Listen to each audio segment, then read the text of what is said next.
Irmãos, estamos aí mais uma vez ao vivo, né, para mais uma aula e nesta oportunidade de escatologia. Então, nós vamos falar aqui sobre escatologia. Deixa eu pegar aqui o celular. Nós estaremos falando sobre escatologia, os irmãos que estão conosco. Ontem nós tivemos algumas dificuldades, não foi possível gravar a aula do curso médio. Então, a aula do curso médio de ontem e a aula de hoje à noite será gravada amanhã. Então, você que é aluno do nosso curso médio, não se preocupe, porque estaremos amanhã gravando duas aulas exclusivas aí para o nosso curso médio, a aula de terça e a aula de quarta-feira, tá bom? Nós tivemos problemas ontem, problemas técnicos, não deu para gravar. Nós vamos gravar as duas aulas amanhã. E esta aula é a aula de escatologia bíblica. Estamos dando sequência à nossa grade curricular e que você possa participar desta aula de hoje. É muito bem-vindo para estar conosco aqui nesta aula de hoje. Então, nós estamos aí com mais esta aula para a glória do Senhor. Então, seja muito bem-vindo conosco aqui. Deixa eu colocar aqui, já estou colocando aqui o áudio para me verificar, né? Nossa transmissão está ok. Vamos colocar aqui para estar acompanhando. Pronto, eu posso acompanhar. Muito bem. Eu sou o pastor Gilmar, sou pastor presidente e professor também aqui da Faculdade Teológica CETAD, e estamos gravando aí o nosso curso teológico. Esta videoaula agora, ela faz parte de uma série de aulas do nosso curso básico em teologia, que você pode acessar para assistir, ou você pode assistir aqui pelo nosso próprio canal do YouTube, ou você pode estar acessando aí a plataforma no nosso site, né? Acabou de passar aqui o nosso site, você pode estar acessando, tá bom? Esta aula é a nossa quarta aula, né? É a nossa quarta aula de escatologia. Amanhã nós iremos terminar a matéria de escatologia, gravando a última aula aí para partirmos para mais uma matéria do nosso curso básico. Então, estamos fazendo as gravações, retomamos essa semana. Ontem foi muita chuva, né? Tivemos muita chuva aqui na cidade de Campinas e atrapalhou um pouco as transmissões. Quando chove demais, a internet fica um pouco lenta e nós não conseguimos, então, fazer a transmissão. O local que estamos aqui é um local um pouco conturbado quando se fala aí em conexão de internet. Então, nós estamos aqui ao vivo neste momento, tá? Então, você pode entrar, participar da nossa aula. Já está conosco aí Frâncio Simões, glória a Deus, é muita bênção. Deus abençoe nosso irmão Frâncio Simões, evangelista. Jailson, glória a Deus, manda ver aí. Deus abençoe o pastor Jailson, nosso grande amigo, também professor teológico aí na cidade de Guarulhos. Deus abençoe grandemente a sua participação aqui na nossa live. Meus amados irmãos, essa matéria, volto a repetir, essa gravação agora faz parte aí do nosso curso básico em teologia e a matéria de número 21, que é a matéria de escatologia bíblica. Já falamos nas aulas passadas, esta é a quarta videoaula, e nesta aula nós iremos falar aí acerca do arrebatamento da igreja e do milênio. Então, nós vamos falar do arrebatamento da igreja e do milênio. Você possa participar conosco aí desta aula que vamos iniciar daqui a pouquinho. Está aí os irmãos. Deus abençoe, glória a Deus. Está aí nosso pastor Jailson também, glória a Deus, Deus abençoe. Bom, meus amados irmãos, vamos lá? Vamos, então, dar início aqui à nossa aula. Quero participar desta aula. Deus abençoe, Jailson. Participa sim. Vamos participar todos juntos aí para a glória do Senhor, tá? A nossa gravação está ok. Deus abençoe. E o arrependimento, então, amo escatologia. Deus abençoe. Vai devagar aí, meu irmão. Glória a Deus. Meus amados, pronto. Bíblia, caderno para anotações. Pegue aí o seu caderno para anotações, tá? É muito importante quando você vai estudar, você ter aí o seu caderninho para anotações. Você tem que ter um caderno para que possa fazer anotações. Uma caneta na mão e um caderno A hora que falarmos algo que você acha interessante, você já anota para fazer as suas pesquisas, tá? Nós formamos aqui exploradores e não turistas. Então eu não quero apenas que você assiste, eu quero que você desperte este dom explorador da palavra de Deus, que você possa pegar alguns pontos que nós iremos falar e pesquisar a palavra de Deus. A sua Bíblia na mão, pegue aí a sua Bíblia, esta ferramenta que é a palavra de Deus, pegue aí a sua Bíblia, essa ferramenta gloriosa aqui, que é a palavra de Deus, para você estar acompanhando aí os versículos bíblicos com as suas anotações. Quando você faz aí as suas anotações, você acaba aprendendo mais da palavra de Deus. Deus abençoe o nosso irmão Neudo, que já está conosco aí. Deus abençoe. Meus amados irmãos, quero pedir para você também que os irmãos possam aí se inscrever no nosso canal, tá? Clique aí, dê um joinha aí, interaja conosco, se inscreva no canal, ative também o sininho de notificações, porque quando entrarmos ao vivo, você será notificado que nós estamos online. Então é muito importante você fazer isso aí, tá bom? Também você pode se tornar membro do nosso canal, né? Você pode se tornar membro do nosso canal por apenas R$ 5 mensais e você terá acesso aí a série que estamos gravando, a Mishkan Aleph Tav, que é só para membros do canal. Ontem eu gravei uma aula, ela ainda está disponível, porém a partir de amanhã ela não estará mais acessível ao público, somente para membros do canal que poderão acessar e assistir quantas vezes quiserem. Então, é muito fácil, você pode nos ajudar, pode abençoar a nossa vida para que nós possamos continuar com essas videoaulas, que eu tenho certeza que é muito importante para muitos irmãos, tem abençoado muitas vidas e que os irmãos tenham alcançado aí um grande esclarecimento da palavra de Deus. Então vamos lá, meus irmãos, está tudo ok, o áudio está bom, a imagem está ok. Vamos então para a nossa aula. Então eu convido você a entrar conosco agora nessa quarta aula de escatologia bíblica. Então vamos aí para a nossa lousa, né, onde nós vamos seguindo alguns pontos, falando e aperfeiçoando aí dentro desta escatologia bíblica. Então você é meu convidado. Vamos lá? Na aula passada nós falamos já da introdução, já tivemos uma aula falando sobre o princípio das dores, né, o princípio de dores. Falamos também sobre o período da tribulação. Nesta aula de hoje nós vamos avançar falando do arrebatamento da igreja, um pouco da visão acerca do arrebatamento da igreja e também sobre a primeira batalha registrada na Bíblia que ocorrerá, que é a batalha do Armagedon. Esses acontecimentos são acontecimentos que estão dentro da dispensação da plenitude dos tempos, segundo o apóstolo Paulo escreveu aos Efésios, se não me falha a memória, no capítulo 1, ele fala sobre a dispensação da plenitude dos tempos, e é nessa dispensação que se trata todo o acontecimento escatológico. A escatologia não é fácil compreensão. Aqui o nosso intuito não é aprofundar neste primeiro momento, que é esse primeiro nível teológico, que é o básico. Nesse primeiro nível nós damos apenas alguns aspectos pontuais para que no médio bacharel você possa se aprofundar nesses pontos que nós estamos pontuando aqui no curso básico. Então estamos sintetizando a escatologia, ela é muito profunda. Ainda é necessário se aprofundar dentro do livro do Apocalipse para entender por completo e pegar todas as profecias escatológicas que a Bíblia relata. Então não há tempo suficiente para tratarmos de todo esse assunto. Porém, nós vamos tratar de alguns pontos, vamos fazer algumas pontuações para que você possa compreender o básico desta matéria e que você possa prosseguir. Você pode também estar baixando aí o material didático no nosso site. Entra aí, www.cetad.com.br. Vai no menu, lá em cima, no menu do site, lá tem uma parte escrito apostilas. Clique lá no menu, acesse a página das apostilas e lá você poderá fazer download gratuitamente do material didático em PDF da matéria que você desejar.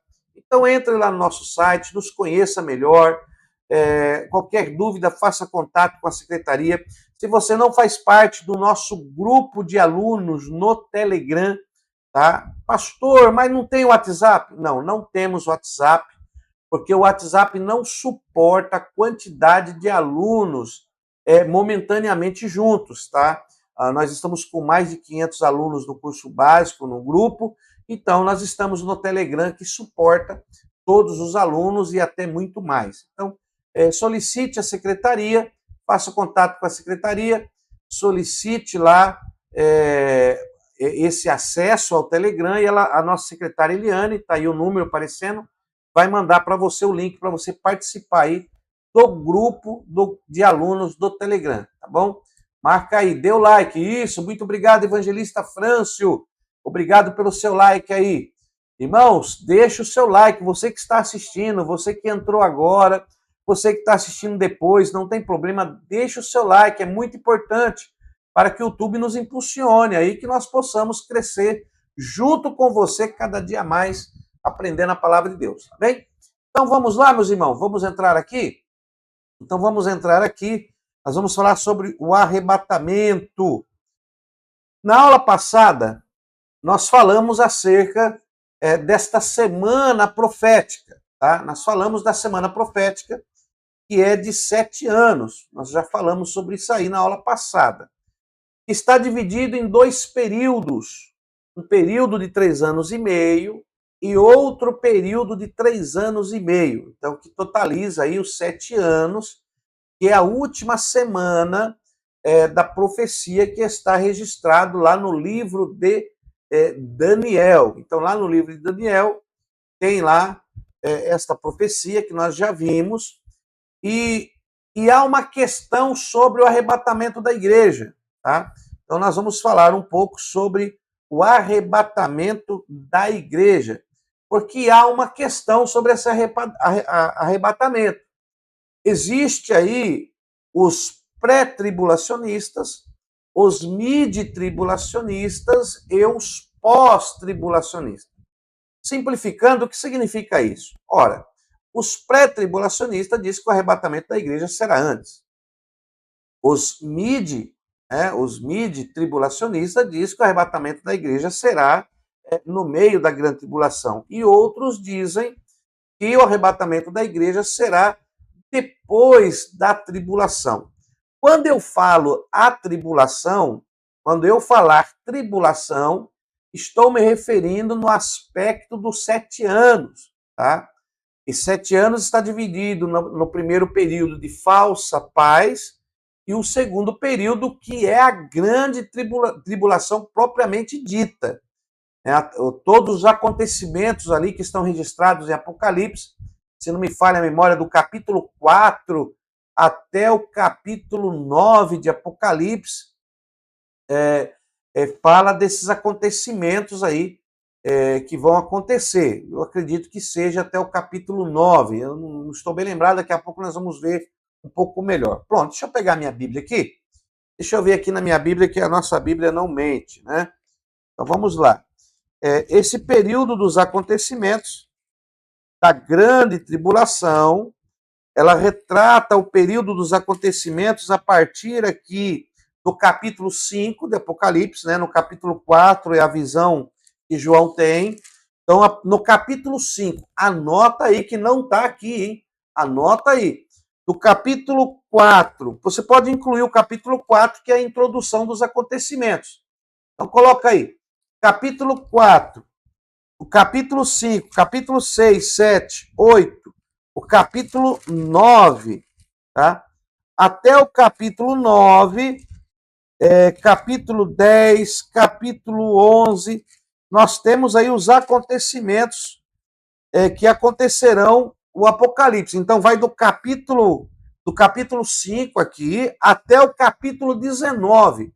Então, esses capítulos do 4, 5, 6 até o 19 são acontecimentos que ocorrerão aí no período da tribulação, tá? E aí, para nós entendermos, nós temos que gravar aí uma matéria que nós vamos gravar no Médio Bacharel, que é Apocalipse, entendendo o Apocalipse do Alfa ao Ômega. E aí nós vamos tratar desses assuntos separadamente. Então hoje eu não vou tratar desses acontecimentos separadamente, tá bom? Hoje eu vou te dar apenas aí um cronograma e algumas linhas de interpretação. O nosso objetivo aqui, irmãos, deixa eu explicar, hein? O objetivo da faculdade não é provar qual dispensacionalista está certo, qual interpretação é correta. Eu não quero provar qual que é a correta. Isso é assunto para que você venha ter um esclarecimento melhor no médio bacharel, nos níveis mais superiores da teologia. Nesse curso básico, em primeiro momento, nós queremos apenas abrir a sua mente para entender que existe algumas interpretações que devem ser levadas em conta e que você deve buscar o estudo, o conhecimento e o entendimento dessas visões escatológicas aí. Então, eu não vou te esclarecer, não vou dizer para você qual que é certo e qual que é errada. Eu vou te dar o parecer delas e você então vai fazer aí o seu estudo, a sua pesquisa, e no médio bacharel, aí sim, aí nós entraremos porque vamos estudar apologética, nós vamos ver matérias que nós teremos que esclarecer muitos pontos. Então, até chegarmos lá, eu vou te dar apenas esses acontecimentos. A igreja será arrebatada para cumprir duas coisas. Primeiro, participar do tribunal de Cristo. Segundo, receber o galardão. Você esqueceu da ceia também, né? A ceia do Senhor. Então, o galardão já está dentro do tribunal de Cristo. O tribunal de Cristo já é para o galardão. Então, seria o tribunal de Cristo e a ceia do Senhor. Mas isso aí a gente vai falar daqui a pouco, porque nós temos que entender quando isso ocorrerá. Meus amados irmãos, então vamos lá. Vamos prosseguir aqui. Então, estamos aqui. Primeiro, vamos falar, então, do arrebatamento da igreja antes da tribulação. Então, nós temos aí os pré-tribulacionismo, o pré-tribulacionismo. Esse conceito do pré-tribulacionismo é uma visão que defende que a volta de Cristo se divide em duas etapas, né? Então, a volta de Cristo ela se divide em duas etapas. A primeira etapa seria a volta de Cristo nas nuvens, aonde ele arrebataria a igreja pelo Espírito e a igreja encontraria com o Senhor nos ares.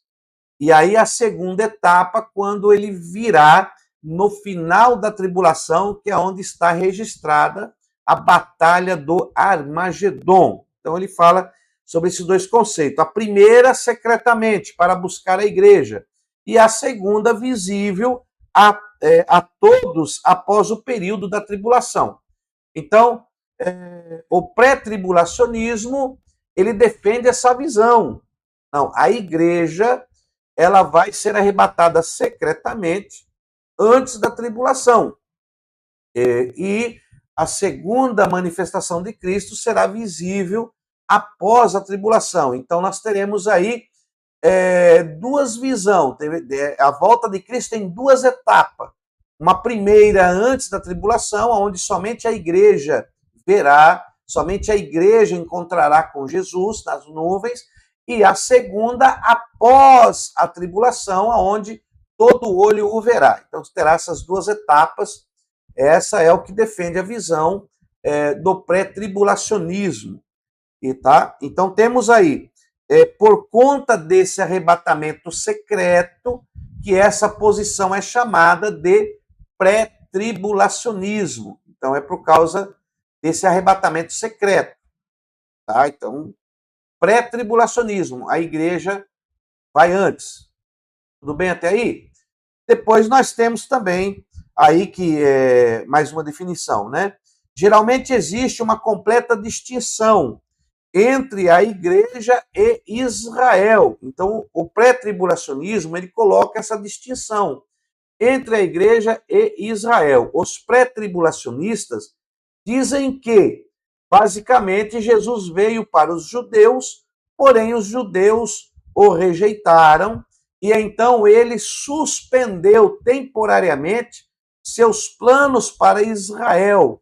E é aí que aparece a igreja, uma espécie aí de parênteses na história, né? Como se parasse o relógio profético, que está lá de Daniel, das 70 semanas, que estão divididas em 3 etapas, que nós vimos na aula passada, na matéria passada, aí.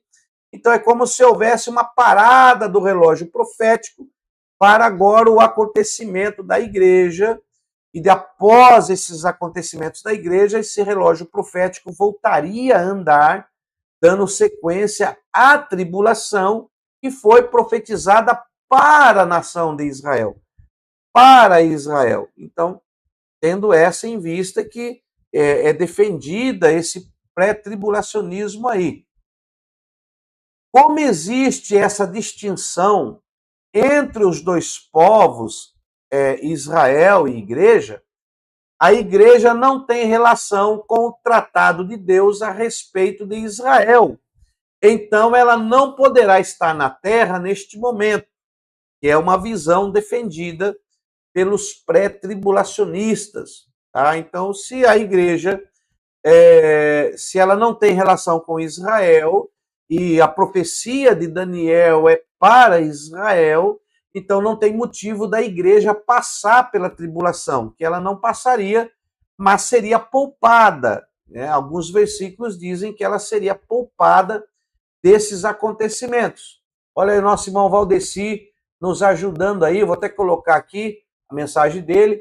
Zacarias 14:4 diz que o Senhor pisará no Monte das Oliveiras, junto com os santos.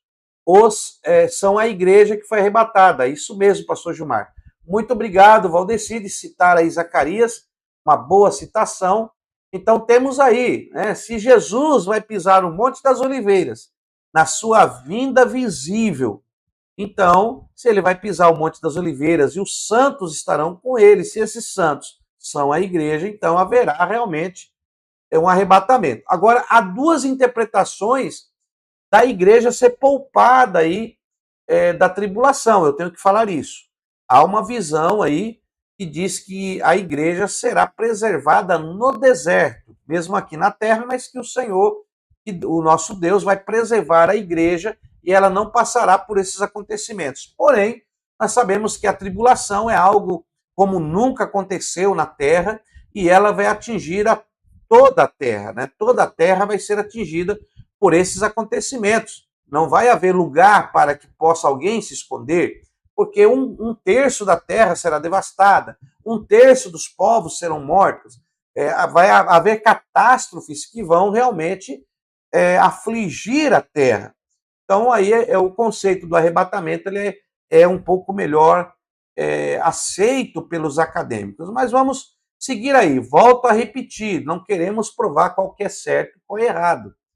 Nós queremos te dar as visões nesse curso básico para que nos níveis superiores possa ser tratado melhor essa questão, você já tendo em mente sobre o pré, pós, mid, milênio, você tem que ter isso em mente para que possa debater alguns assuntos mais profundos. Então vamos lá. Vamos aqui para ainda no pré-tribulacionista. Os textos mais utilizados para defender o arrebatamento pré-tribulacionista são, aí tem aí alguns textos muito usados.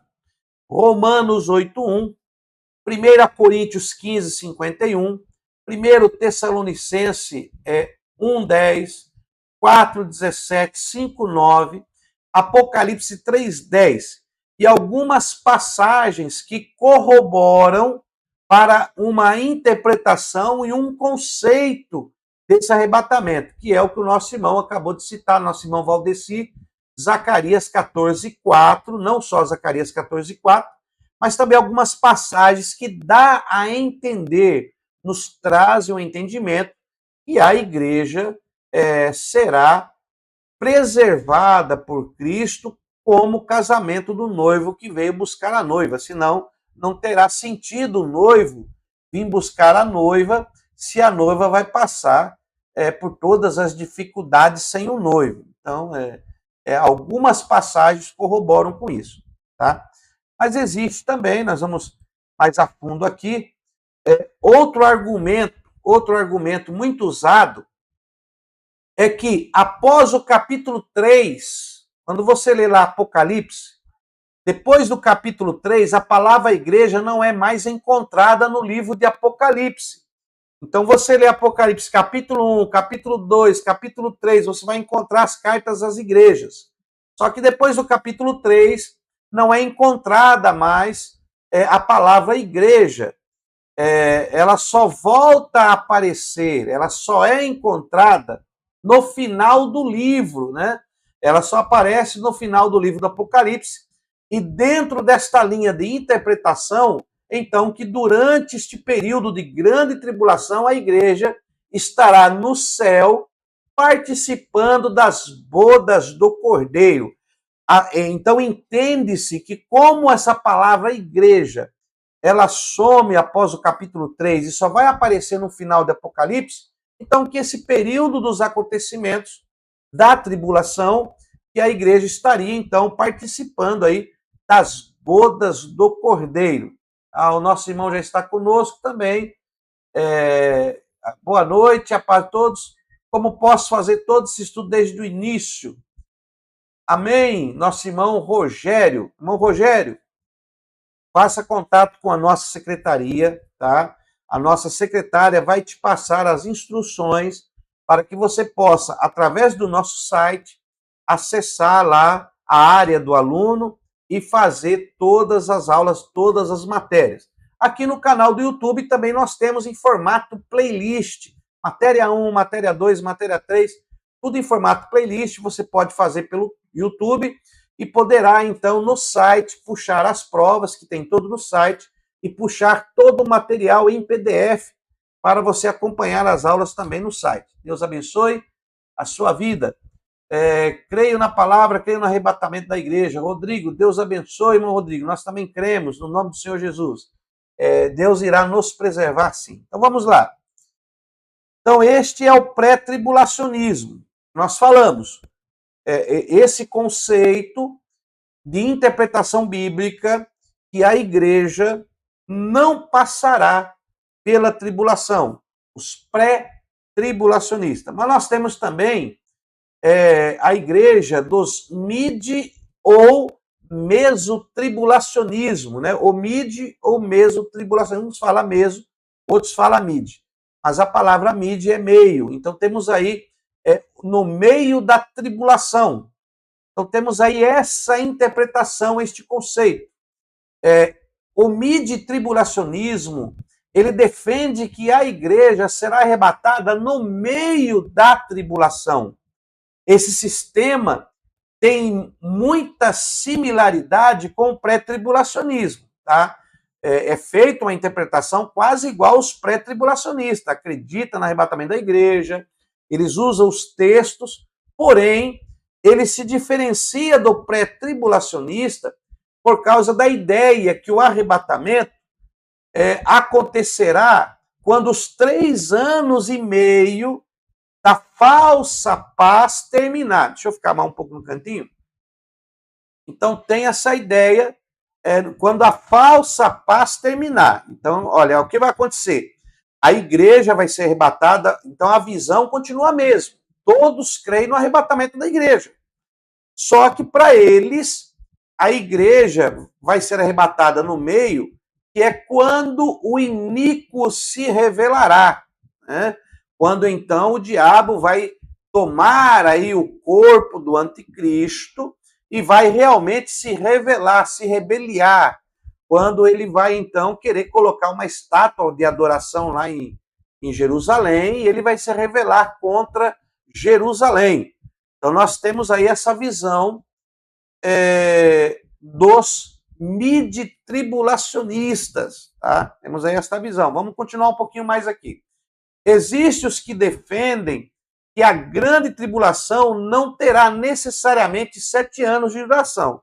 Ainda tem aqueles que dizem que a grande tribulação não terá necessariamente 7 anos de duração, tá?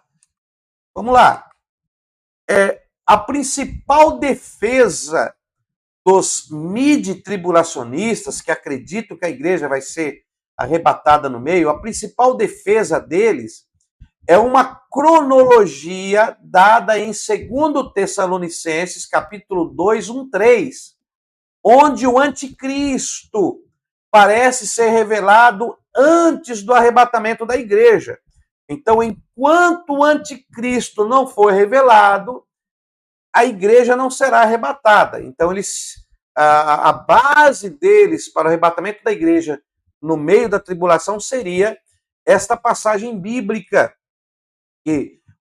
porque nós sabemos, quando lemos a Sagrada Escritura, que o anticristo ele vai se revelar no período do meio da tribulação, que é quando a paz é quebrada e a grande tribulação verdadeiramente acontece. Então, há base bíblica para esses acontecimentos. O que eu estou trazendo aqui é que, mesmo tendo essas duas visões, nenhum deles é contra o arrebatamento da igreja. Ou seja, o arrebatamento da igreja ela é real.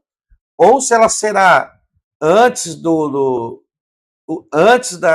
aliança do anticristo, trazendo essa falsa paz, ou se ela vai ser quando ele se revela no meio da tribulação, a realidade é que o arrebatamento da igreja ela vai acontecer. Ninguém contesta o arrebatamento da igreja.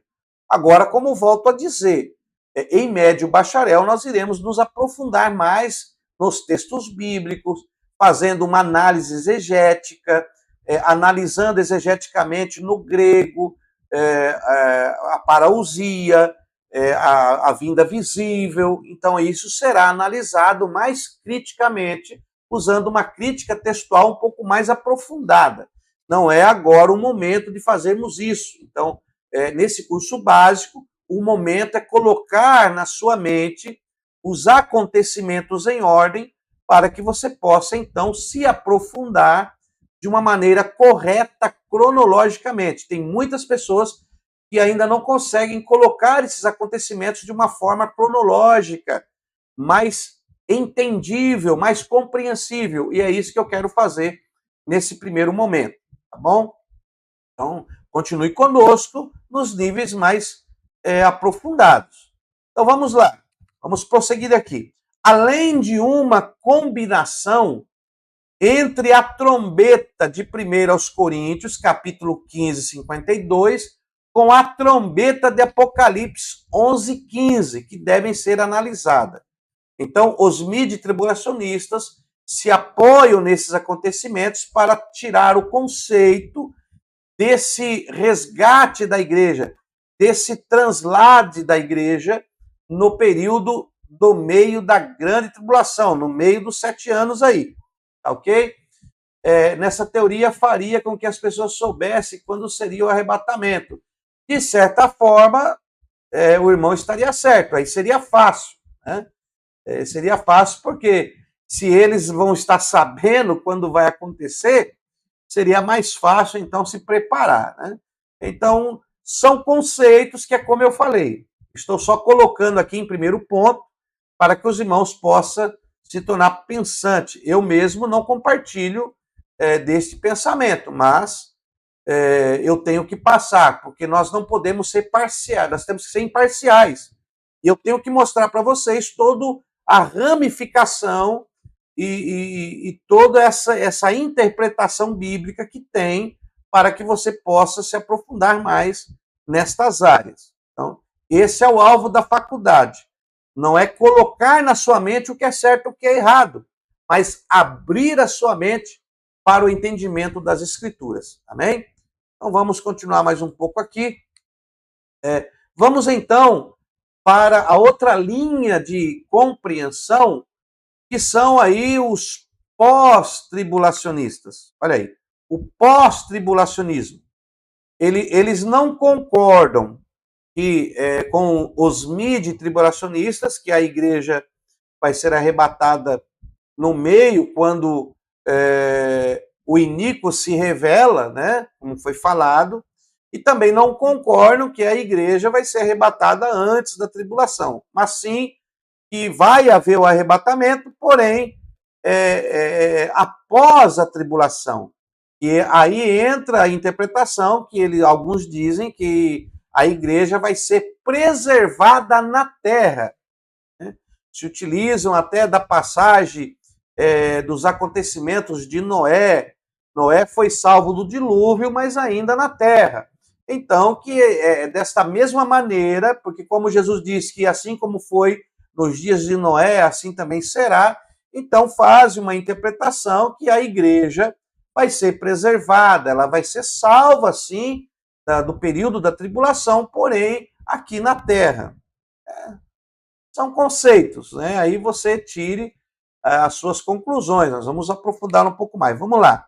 Então, estamos lá. O pós-tribulacionismo defende que o arrebatamento e a segunda vinda de Cristo tratam-se de um único evento. Então, o arrebatamento e a vinda de Cristo trata-se de um único evento e que ocorrerá após o período da tribulação.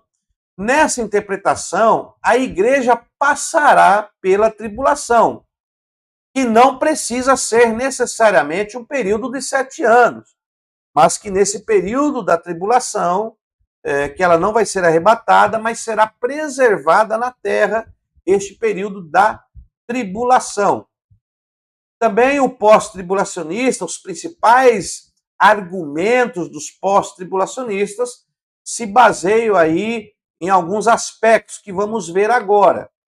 Primeiro, Jesus, em seu sermão escatológico, nos evangelhos de Mateus 24, Marcos 13, Lucas 21, né, no capítulo 21, deixou claro que só voltaria após o período da grande tribulação.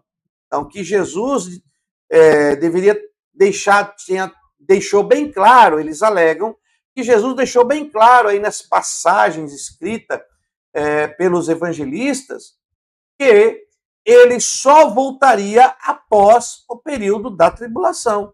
Então, ele só vai vir após o período da tribulação.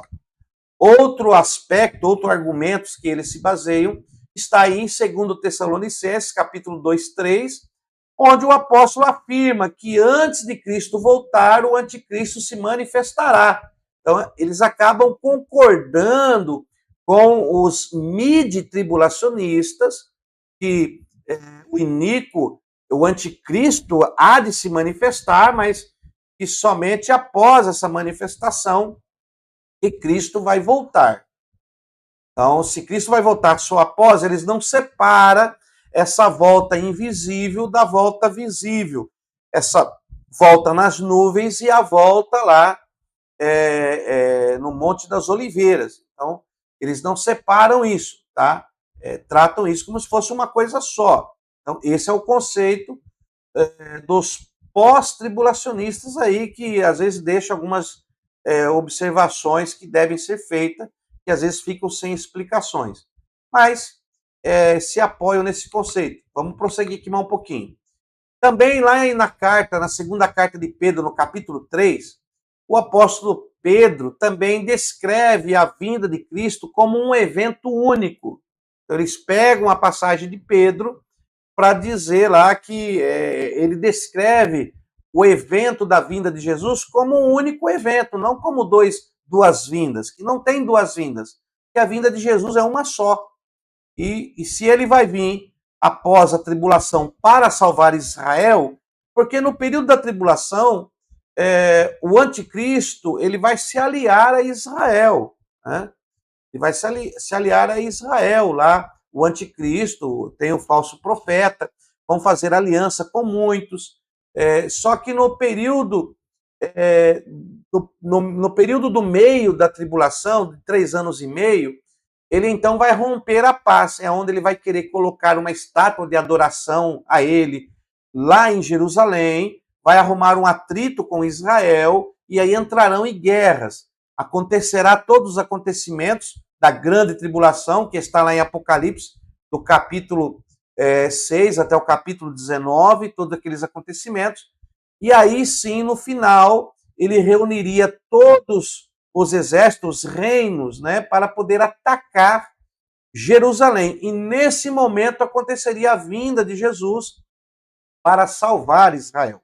Então eles dizem que esse acontecimento é único. Os pós-tribulacionistas dizem que esse acontecimento aí será único. Então, vamos continuar mais um pouco aqui. No livro de Apocalipse, faça suas anotações para você fazer as suas pesquisas. No livro do Apocalipse, em nenhum momento é mencionado duas fases da volta de Jesus. Tá? No livro de Apocalipse, em nenhum momento é mencionado duas fases da volta de Jesus. E quando a segunda vinda é descrita, ela ocorre após o período de tribulação. Então, quando você lê o livro de Apocalipse, aquela vinda de Cristo que acontece lá só acontece após o período de tribulação. O livro de Apocalipse não trata de duas vindas. Isso é um conceito analisando-se outros livros, outras passagens e outras revelações dos apóstolos que escreveram a igreja. E aí nós temos outras interpretações por livros que não o livro de Apocalipse, dos acontecimentos futuros. Tá? Então, é nisso que se apega aí os pós-tribulacionistas. São argumentos muito fortes e eles têm argumentos também. Todas as três visões têm argumentos plausíveis. Então, merece uma debruçada um pouco melhor sobre essas dispensações para que nós possamos entender melhor. Tá? E aí nós vamos ver mais na frente. Eu quero que você entenda nesse primeiro plano que há essas três visões do arrebatamento da igreja. Nenhuma delas discute que a igreja não será arrebatada, porém, há aí uma discussão acerca do período em que isso acontecerá. Vamos lá. Existem alguns métodos de interpretação do livro do Apocalipse. Quando você vai ler o livro do Apocalipse, existem alguns métodos de interpretativos que devem ser levados em conta. O livro do Apocalipse não é só olhar e interpretar, não. Não é, não. Existem alguns métodos que devem ser respeitados. Vamos falar aqui de alguns métodos. Primeiro, a interpretação preterista de Apocalipse. Tá? É a interpretação preterista. Essa interpretação preterista, deixa eu sair um pouco aqui. Essa interpretação preterista, ela diz que o simbolismo que está presente no livro de Apocalipse está relacionado aos acontecimentos contemporâneos da época em que foi escrito. Então, o preterista, ele fala, olha, não, os acontecimentos que estão registrados em Apocalipse são acontecimentos contemporâneos, né? São da época que foi escrito. Ou seja, já aconteceram, já estão previstos, já aconteceram no período contemporâneo. Já a interpretação historicista de Apocalipse já é diferenciada. Elas são interpretadas como se fossem se cumprindo ao longo da história. Então, os acontecimentos de Apocalipse, eles estão se cumprindo ao longo da história. Então, essa é a interpretação historicista do Apocalipse. Temos também a interpretação futurista de Apocalipse. Nessa interpretação futurista, quase tudo no livro de Apocalipse está relacionado aos acontecimentos futuros do fim dos tempos. Então, não, a interpretação futurista diz que não, os acontecimentos do Apocalipse estão relacionados a acontecimentos futuros, e não acontecimentos que estão acontecendo na história, e nem acontecimentos que ocorreram no período contemporâneo, mas estão relacionados a acontecimentos futuros do fim dos tempos, né, na dispensação da plenitude. Então, essa é a interpretação futurista. E tem aí também a interpretação idealista de Apocalipse. Essa interpretação idealista, ela diz que o Apocalipse é totalmente simbólica. Nada irá ocorrer realmente de forma literal e histórica. mas completamente de maneira espiritual. Então, a interpretação dos idealistas é que tudo que está lá é simbólico. Tudo é simbólico. Né? Então, não vai acontecer de forma literal ou de forma histórica, mas completamente de maneira espiritual. Então, essa é a interpretação idealista, e você tem que entender que existem essas interpretações, estas maneiras interpretativas do livro de Apocalipse. Tá? Então, para que você possa aí se relacionar com esses acontecimentos. Após o período da tribulação, então irá acontecer a Batalha do Armagedon. Armagedon tem origem na expressão hebraica Armegido, tá? Então, Armagedon, do grego, tem origem da expressão hebraica Armegido. Eu vou mostrar isso aqui para você. Olha aqui, ó. Deixa eu colocar aqui a Bíblia e nós vamos ver aqui. É a primeira vez que a palavra Armagedon aparece na Bíblia. É aqui Apocalipse 16:16, tá?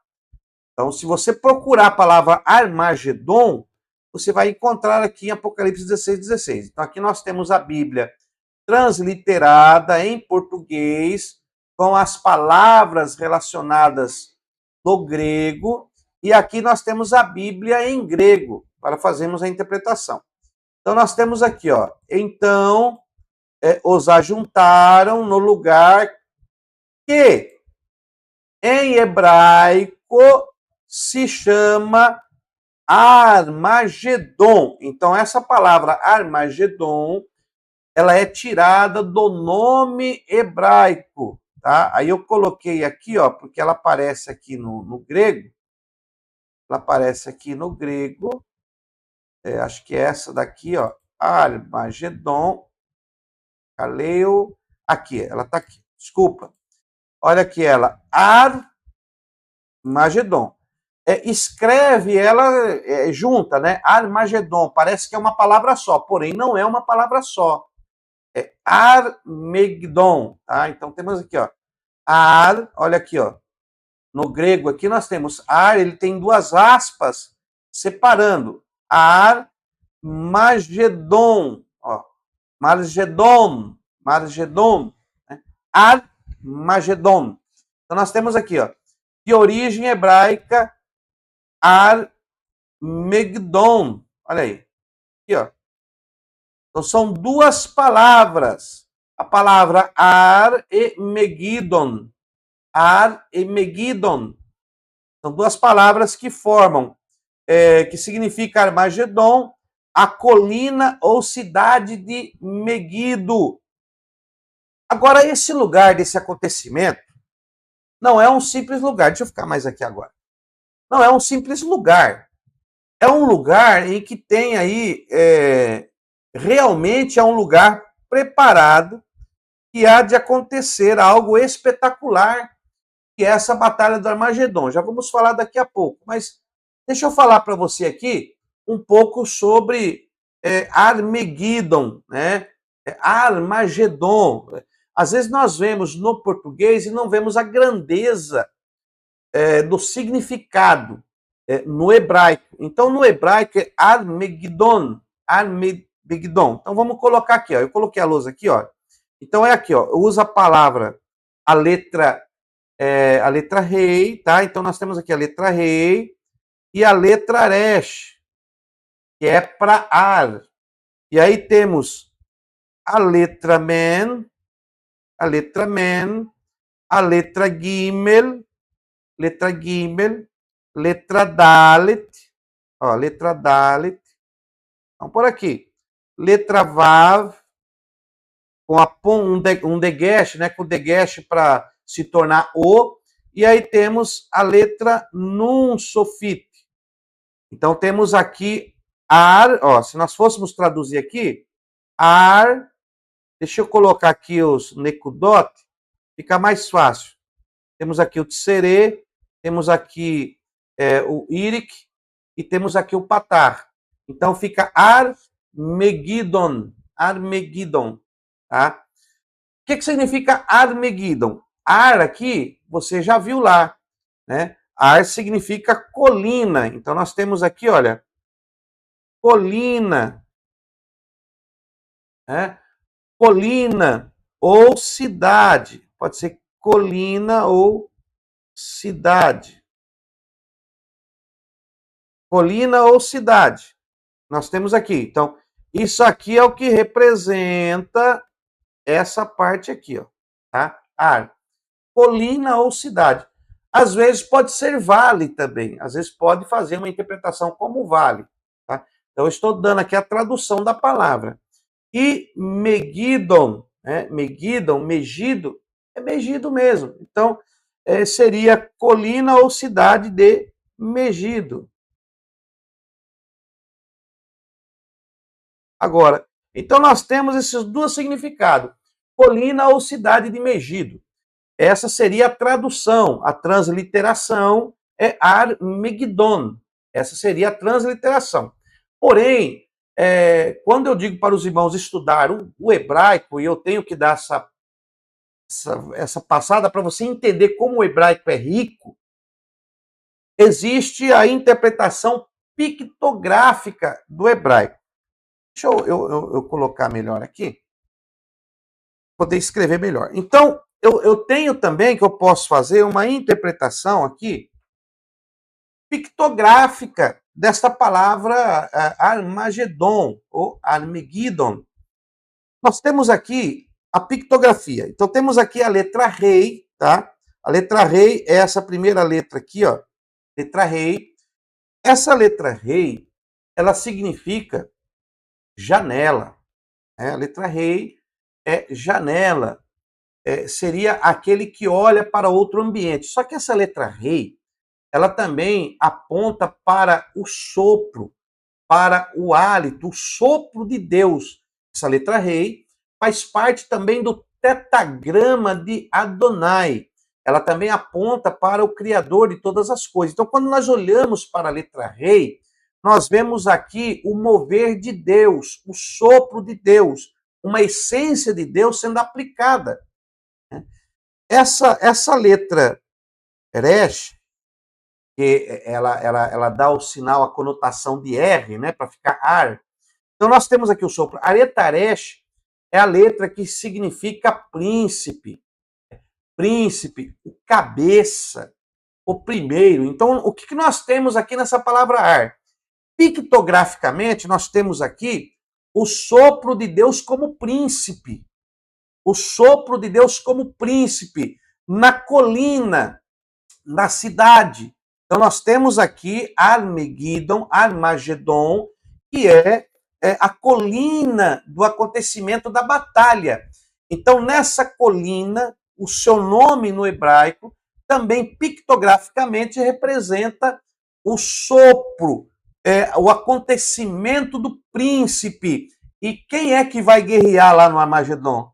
É o nosso Yeshua, o Filho de Deus. Jesus se manifestará. Então, a própria palavra hebraica já nos mostra isso, esse acontecimento. Mas não só isso.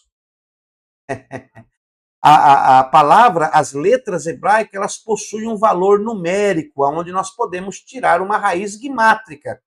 Então, vamos ver isso aqui, olha. A letra rei, ela tem um valor numérico de 5, tá? Se você ainda não tem essa tabela pictográfica, solicite a secretaria, ela manda para você. Então a letra rei, ela vale até um valor numérico de 5. E a letra resh, ela tem um valor numérico de 200. Olha que interessante.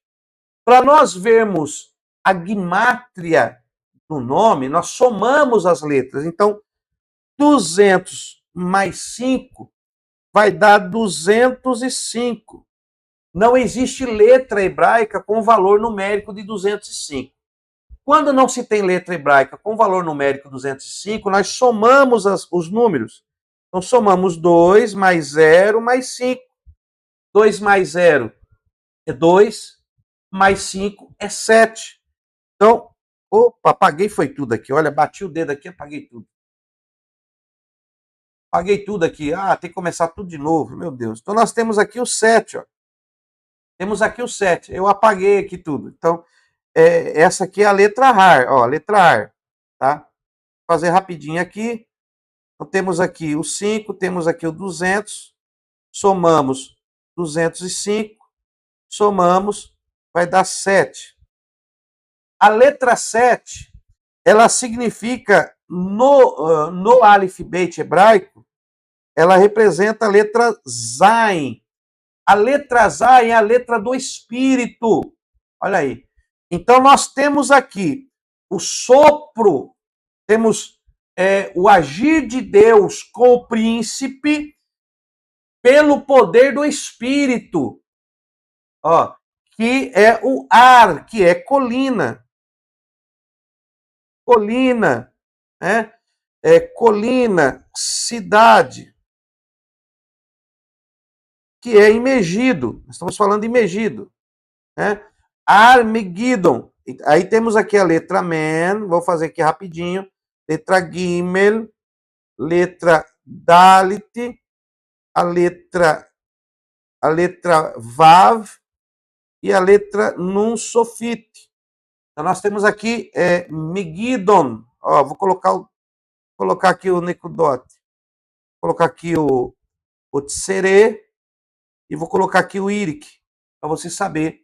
Serei o Irik. Então você sabe aqui que aqui lê como Me, aqui lê como Gi e Don. Megidon. Armagedon. Então nós estamos fazendo aqui uma interpretação rápida para você ver como o hebraico é rico. O que significa esse lugar de Megido? O que significa? Armagedon, uma batalha que vai ser travada por alguém que tem a essência de Deus, que é príncipe, que é o primeiro, primogênito, a primazia, que é a letra Resh, o cabeça. E temos a Gemátria 7, que é esse que representa a letra Zain, que aponta para o espírito, a perfeição. Então temos aqui, logo a princípio, algo glorioso acontecendo aqui, olha.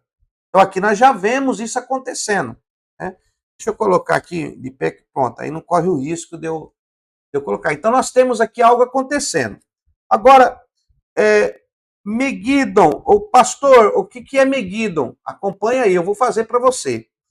A letra Men, tá? A letra Men, na pictografia, ela representa água, ela representa vida. A água é vida. Então a letra Men é água, é vida, é aquilo que tem vida, que possui vida. Aí temos aqui a letra Gimel, que é camelo, que significa camelo, mas também caminho, que é o caminho que o camelo percorre, né? A letra Gimel é a letra que caminha. Então nós temos aqui uma água, esta água que é o caminho. E aí temos aqui o Dalit, olha, o Dalit é porta, né? A água da vida como o caminho da porta, que conecta, aqui a letra Vav é a letra da conexão, que conecta, e a letra Nun, que é a semente, multiplicação. Então, a letra que conecta para uma multiplicação, para gerar uma multiplicação diferenciada de vida. Né? Então, nós temos aqui, olha que bacana, hein? Megido, Armagedon, é um local onde vai haver um mover, nós vemos aqui um mover do Espírito, mas é um local onde vai fluir uma água viva, que é o próprio Cristo, que vai dar um caminho por um portal, um caminho de uma porta, algo que vai acontecer, né? Se você procurar aí no Google, pode procurar Door Effect, efeito porta. Pastor, o que é efeito porta? Esse Door Effect, que foi estudado até por cientistas, é o efeito porta. É quando você sai de um ambiente para entrar em outro ambiente. Então, essa letra aqui, dentro do Armagedon, mostra que vai haver uma mudança de ambiente. Vai ser instaurado um novo ambiente. E é depois que vai acontecer o reino milenial. Então, vai ser instaurado aqui no Armagedon uma mudança de ambiente. O Door Effect, efeito porta. Sabe quando você vai buscar algo no quarto, aí você sai da sala. Quando você entra no quarto, meu Deus, o que eu vim buscar aqui mesmo? Ou quando você abre a geladeira, o que eu vim ver dentro da geladeira? Por quê? Porque a sua mente, ela estava assimilada em um ambiente. Quando você passa por uma porta para ir a outro ambiente, a sua mente vai se assimilar a um novo ambiente. E ela, às vezes, reseta o ambiente passado. Então, vai haver um reset de ambiente aqui. Então, dentro do hebraico Armagedon, quando nós analisamos pictograficamente as letras, vemos que vai acontecer nesta colina, neste vale, nessa batalha, uma mudança de ambiente. Amém, Valdeci? Daqui a pouco eu falo quanto tempo vai durar aí a batalha, tá? Daqui a pouco nós entramos. Então vai haver uma mudança de ambiente. Então é algo extraordinário que irá acontecer. Essa batalha do Armagedon é algo extraordinário, tá? Aí temos aqui também o Vav, que é conexão. Então irá acontecer uma conexão entre o céu e a terra ali. Entre essa mudança de ambiente vai ter uma conexão, porque o próprio Senhor estará ali. Temos aqui, ó, no início aqui, ó, mostrado que o príncipe, o Senhor vai estar ali. Então aqui nós vemos o próprio Jesus, esse acontecimento glorioso através dessa palavra hebraica. E o Nun, que é a multiplicação, após a instauração, após Jesus vencer a batalha, após ele encarcerar, né, porque o diabo vai ser encarcerado, após ele encarcerar o diabo, jogar o anticristo, o falso profeta, lá no Lago de Fogo, que aí eles irão inaugurar o Lago de Fogo, somente o diabo que vai ser aprisionado por 1000 anos, nós vemos isso nos textos bíblicos, então vai haver uma multiplicação. Então, dentro desta palavra hebraica, nós vemos a multiplicação. Agora, vamos ver aqui a raiz guimátrica de Armagedon, de Megido, o que significa? Então, temos aqui a letra Men ela é Kaf, Lamed, Men, 20, 30, 40. Então, tem um valor de 40.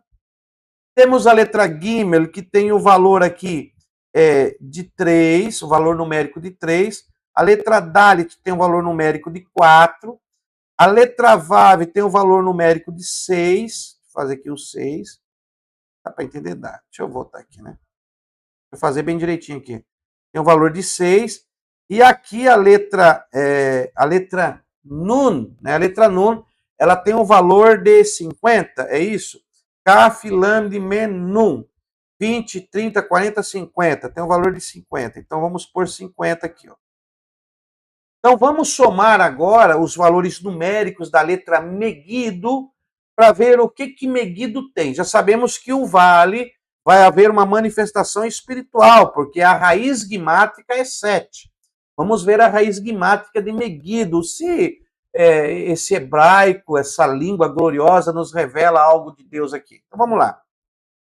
Então temos 50 mais 6, 56, mais 4, 60, 63, com 40, 103. Tá certo a nossa conta? Que tá, né?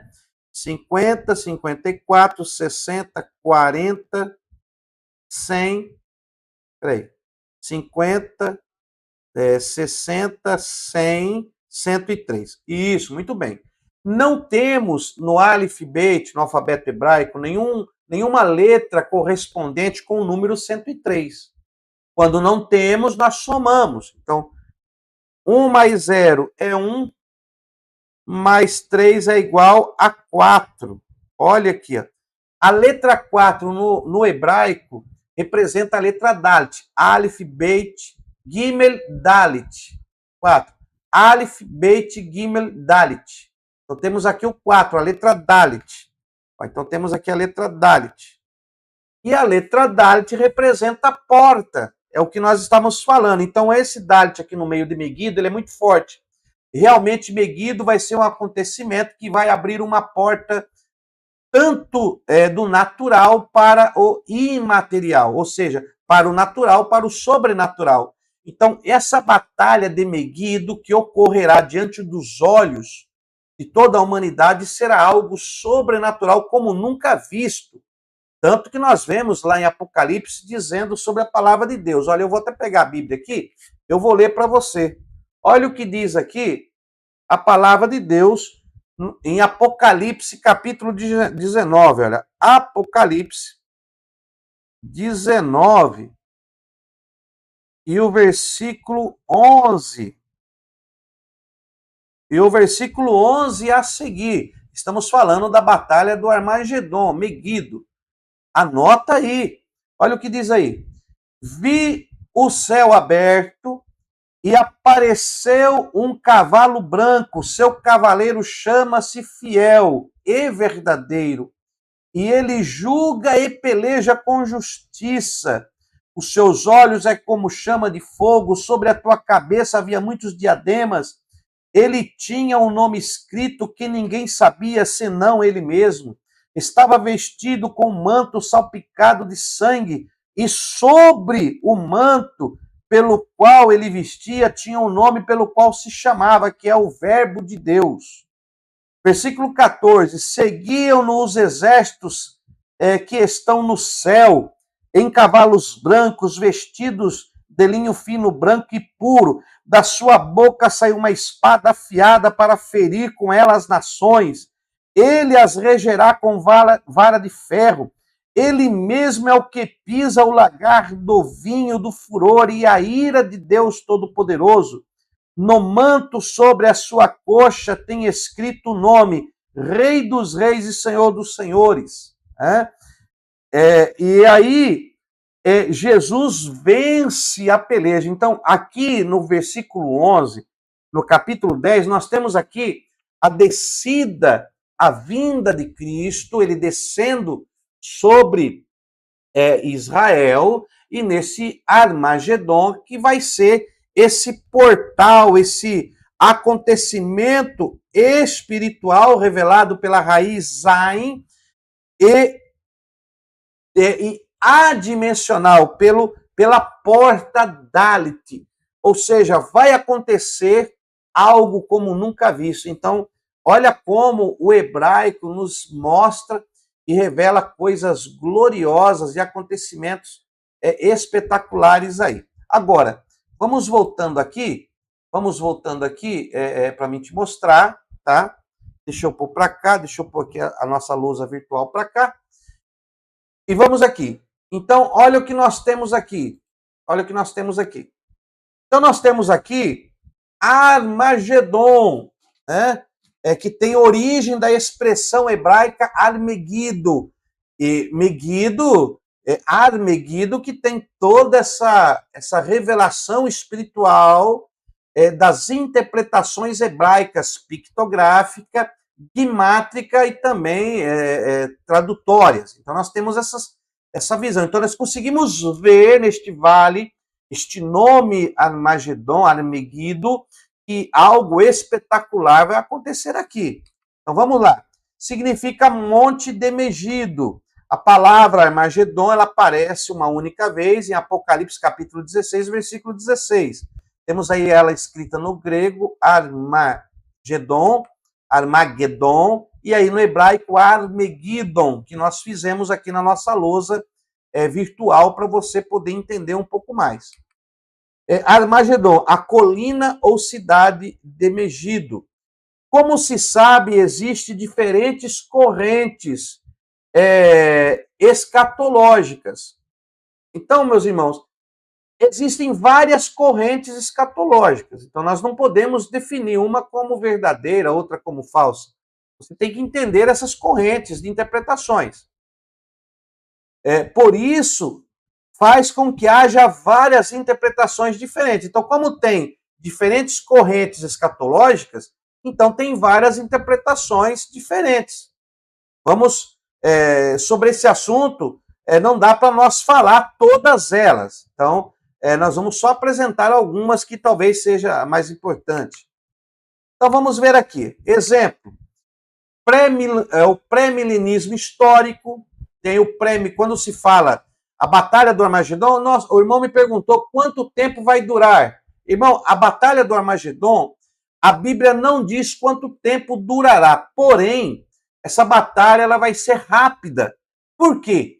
Porque quando o anticristo juntar as nações e chegar ao ponto para destruir Jerusalém, Jesus descerá e acontecerá a vinda de Jesus, e aí ele vai acabar na hora, vai ser naquele dia, naquele momento mesmo, ele vai acabar com a batalha e vai acontecer aí o julgamento das nações, e aí ocorrerá os 1000 anos, né? O reino milenial de Cristo. Ele vai instaurar o seu reino na terra e reinará por 1000 anos. Então, na realidade, não vai haver assim um tempo de batalha, porque vai ser pessoas naturais lutando com aquele que tem todo o poder no céu e na terra.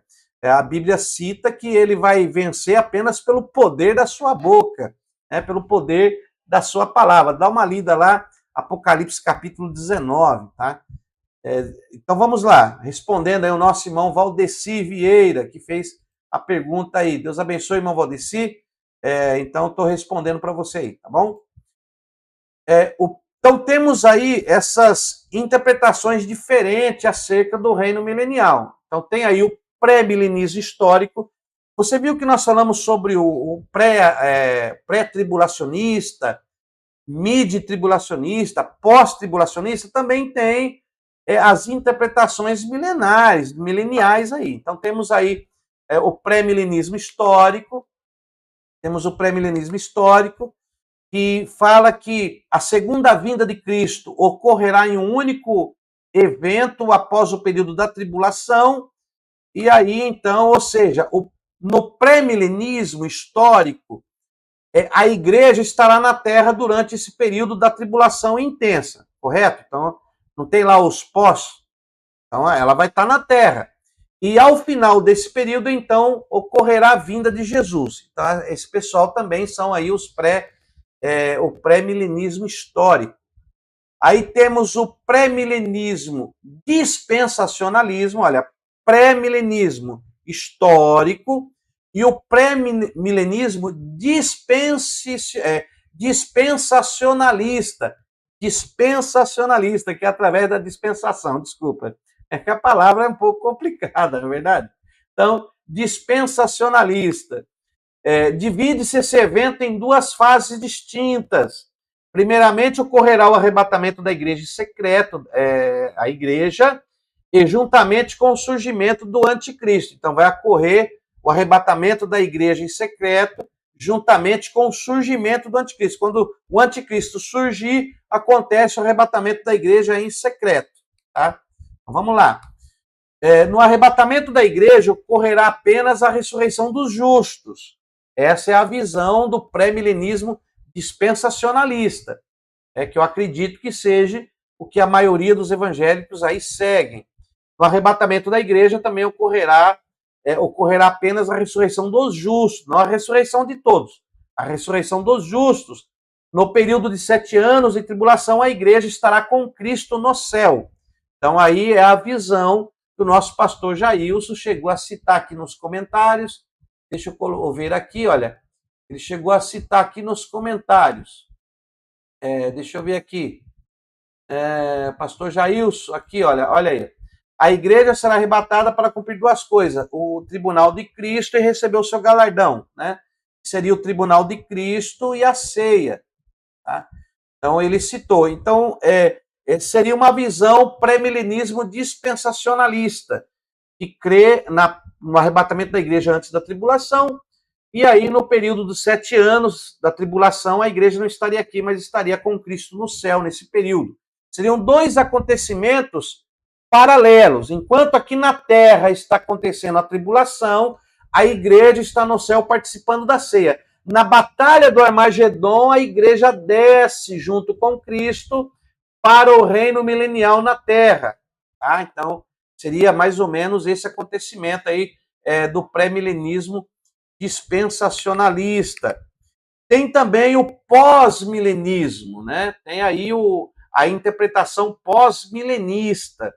Essa interpretação acredita que a segunda vinda de Cristo ocorrerá após o milênio. Olha, aí já vai mais longe, né? Então, vai ocorrer após após o milênio, tá? Dentro do próprio pós-milenismo existem diferentes opiniões sobre esse período milenar. Então, o pós-milenista diz que não, vai acontecer aí a vinda de Cristo só depois do milênio. E aí eles contam todos os acontecimentos aí, que tudo já está acontecendo, e tudo vai acontecer, e o arrebatamento vai ser só aí, a segunda vinda de Cristo vai acontecer só após o milênio. Uma interpretação, né? Vamos lá. Alguns acreditam que se trata dos últimos 1000 anos antes da volta de Cristo, enquanto outros defendem que o milênio é o período que compreende desde a primeira até a segunda vinda. Então, que o milênio estaria dentro da primeira vinda até a segunda vinda. Daqui a pouco eu vou mostrar melhor isso aí em ordem cronológica para você entender. Tá? Esses são os pós-milenistas, né? Pós-milenismo. E temos aí o amilenismo. O que é o amilenismo? O amilenismo literalmente significa sem milênio, ou não milênio. Então, esses aí não. Esse negócio de reinar na Terra 1000 anos, literalmente significa sem milênio, o não milênio. Ou seja, o amilenismo, que os 1000 anos, eles estão ali, mas esses 1000 anos são simbólicos, tá? São simbólicos, ou seja, não estão relacionados a um período de paz, prosperidade na Terra, mas ao caráter espiritual do reino. Então, que esses 1000 anos do reino de Cristo não tem a ver com a Terra, é apenas simbólico e ele está relacionado com o caráter espiritual do reino de Cristo que há de vir. Então, que o milênio trata do caráter espiritual do reino de Cristo, é apenas simbólico e não literal. Esses são o conceito, a interpretação amilenista, tá? E você pode pesquisar um pouco mais sobre isso. Então, deixa eu colocar para você de uma ordem cronológica para você entender melhor. Vamos lá. Pré-milenismo histórico. O que o pré-milenismo histórico diz? Olha, o pré-milenismo ele crê o seguinte.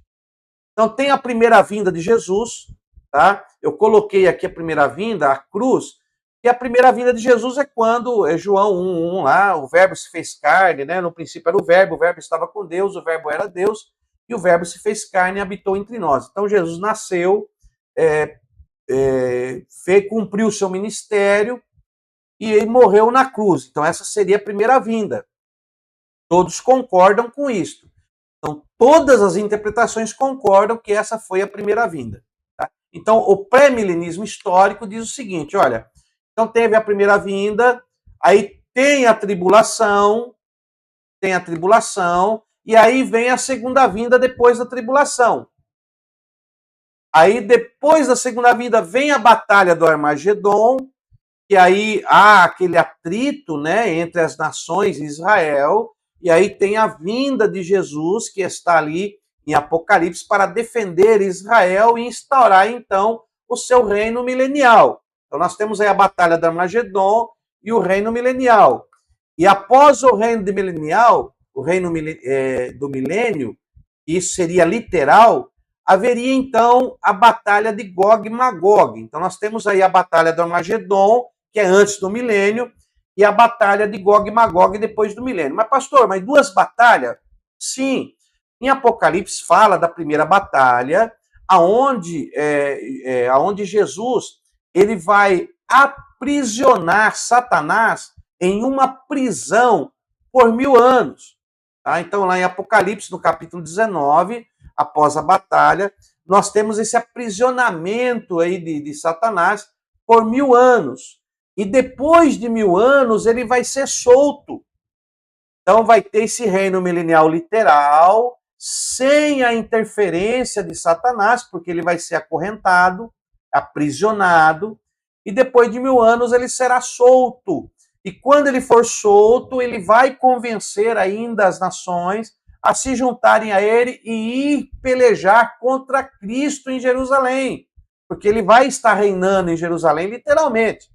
E aí nessa segunda batalha, chamada Batalha de Gog e Magog, é quando ele junta de Gog a Magog o exército para ir guerrear contra Jesus.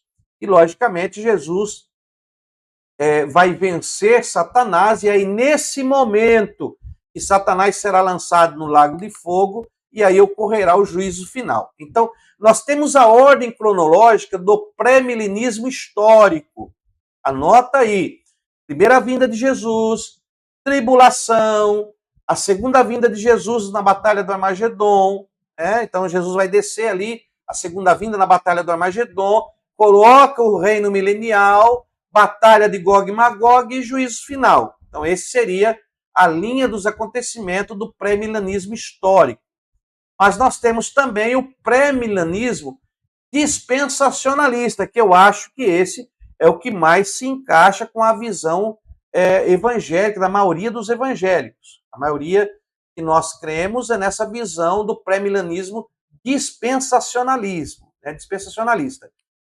Nessa visão, nós temos também a primeira vinda de Cristo, todos concordam que foi Jesus ali, quando ele veio, teve o seu ministério, morreu na cruz. Aí temos então a segunda vinda nos ares, nas nuvens, e acontece o arrebatamento da igreja, e aí seria o período, do princípio de dores, eu não coloquei ali, mas tem a vinda de Cristo, acontecem os acontecimentos, a igreja, os apóstolos, a igreja entra no princípio de dores, ali de Mateus 24, e aí temos então a segunda vinda, que seria nas nuvens. Nessa segunda vinda não seria visível a toda a terra, nem todo olho verá. Somente a igreja irá se encontrar com Jesus nas nuvens, e aí então ir para o tribunal de Cristo e participar das bodas do Cordeiro. E após esse arrebatamento, acontecerá a tribulação, o período da tribulação de 7 anos, e aí seria o retorno de Cristo, que seria a sua segunda vinda visível. Então temos aí a segunda vinda invisível para o arrebatamento nos céus, e a segunda vinda visível, que seria o retorno de Cristo com a igreja.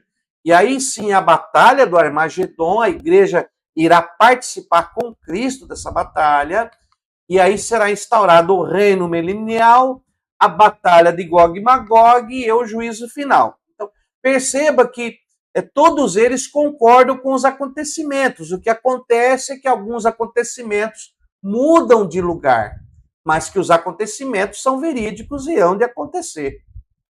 Então, essa é a visão do pré-milenismo dispensacionalista, que acredito que somos nós que temos esta visão aí dispensacionalista. Tá? Nossa irmã Nilva está conosco, Deus abençoe, a paz do Senhor. Nosso irmão Moreno, está conosco aí. Olá, estou ligado de Manaus, Amazonas, Deus abençoe sua vida. Carlos André, Deus abençoe nosso irmão Carlos André, que está ligado conosco aí nesta aula online ao vivo, já está passando de 1 hora aí, daqui a pouco vamos encerrar, porque na última aula vamos falar um pouco mais. Então, está entendendo um pouco essas visões dispensacionalistas, essas visões escatológicas? Por isso que você vê pessoas se degradando aí biblicamente desses acontecimentos. Na realidade, ninguém contesta os acontecimentos. Às vezes o que o pessoal fica contestando, que muitos teólogos contestam sobre a ordem cronológica desses acontecimentos. Então, eu estou te passando aí, dentro deste básico de teologia, essas visões. Então, temos aí o pré-milenismo dispensacionalismo. Eu acho que isso aí é o que encaixa melhor com os cristãos aí da atualidade, com os cristãos que estão mais essa visão aí, pré-milenismo dispensacionalista, respeitando o arrebatamento da igreja e o retorno da igreja com Cristo na batalha do Armagedon. Então, aí seria essa cronologia aí. Mas vamos ver aqui outra cronologia. Vamos ver o pós-milenismo, que tem também aí essa interpretação, essa corrente escatológica pós-milenista. Opa, meu Deus, não acredito que a pastora Helena está conosco. Paz do Senhor, que pena, sabia que tinha aula hoje, estava batendo papo depois do culto. Ô, irmão, Deus abençoe, pastora. Fique em paz, depois dessa aula vai ficar disponível aí no YouTube. Amanhã nós vamos gravar 2 aulas do médio aí, os irmãos do médio, não se preocupe. Amanhã eu vou gravar 2 aulas, Uma aula que eu vou fazer o fechamento da arqueologia bíblica, eu vou fazer o fechamento da arqueologia bíblica, e a outra aula de administração pastoral, nova matéria. Então temos aí, estou falando das correntes escatológicas que se interpretam aí, existem algumas correntes, e eu estou falando agora do pós-milenismo. Vamos falar do pós-milenismo, tá? Então vamos lá. A ordem cronológica do pós-milenismo ela é diferenciada do pré-milenista dispensacionalista. Tá? Olha aí, então concorda com a primeira vinda, eles também concordam, porém vai haver o reino milenial literal aqui na Terra, e a segunda vinda de Jesus vai acontecer após o reino milenial, e não antes. E após a segunda vinda, o juízo final. Então, essa é a visão do pós-milenista. Né?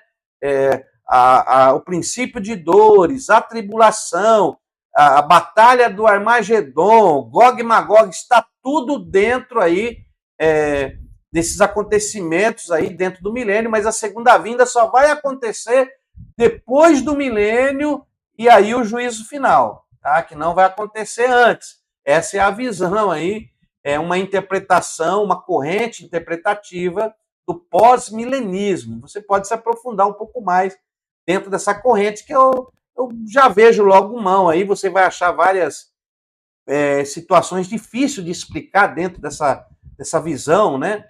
Mas ela tem aí também. E aí temos a visão aminelista.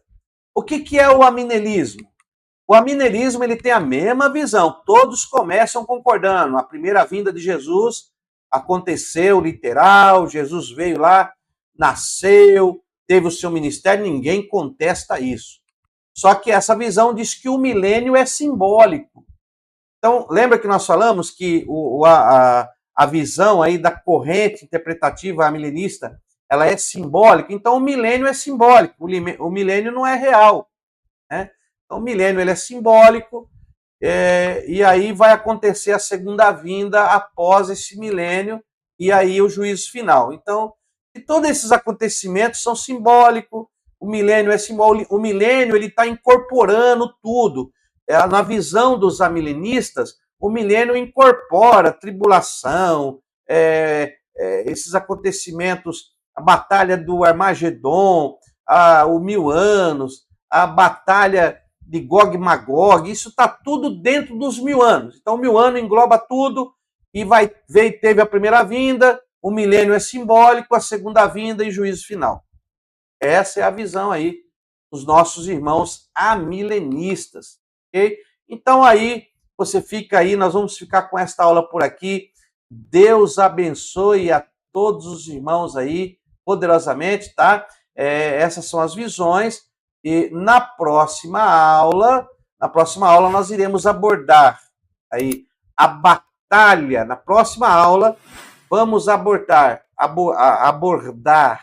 a batalha de Gog e Magog e o juízo final. Então nós vamos fechar aí a escatologia com a batalha de Gog e Magog e o juízo final. Então você já viu que uma das correntes mais viáveis de interpretação é justamente aquela corrente pré-milenista dispensacionalista, né?